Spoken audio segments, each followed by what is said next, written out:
Different use of verb. Verb বলতে বোঝে subject, verb, object, যেটা ইংরেজি স্ট্রাকচার।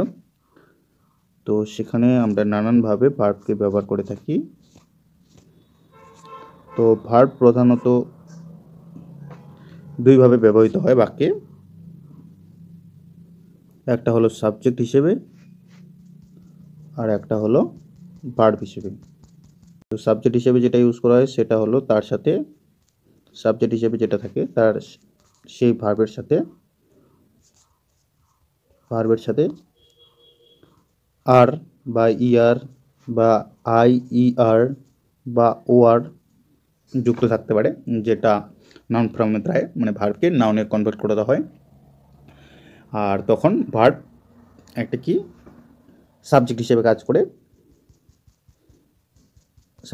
কাজ করবে তখন সে। আর এর যদি উদাহরণ দেখা যায় তাহলে হয় যেটা রিড, আমাদের একটা ভার্ব, এর সাথে যদি ইআর আমরা যোগ করি তাহলে হয়ে যাবে রিডার, যেটা একটা নাউন ফর্ম। আর ভার্ব তখন নাউন হিসেবে একটা কাজ করবে সেখানে।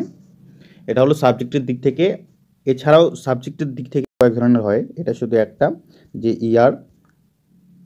আর তারপর আইইআর ও আর ইত্যাদি যোগ করলে একটা নাউন ফর্ম গঠিত হবে। সেখানে ভার্ব নাউন হিসেবে নাউনের জায়গা নেবে, আর নাউন মানে সাবজেক্ট হিসেবে সে কাজ করবে।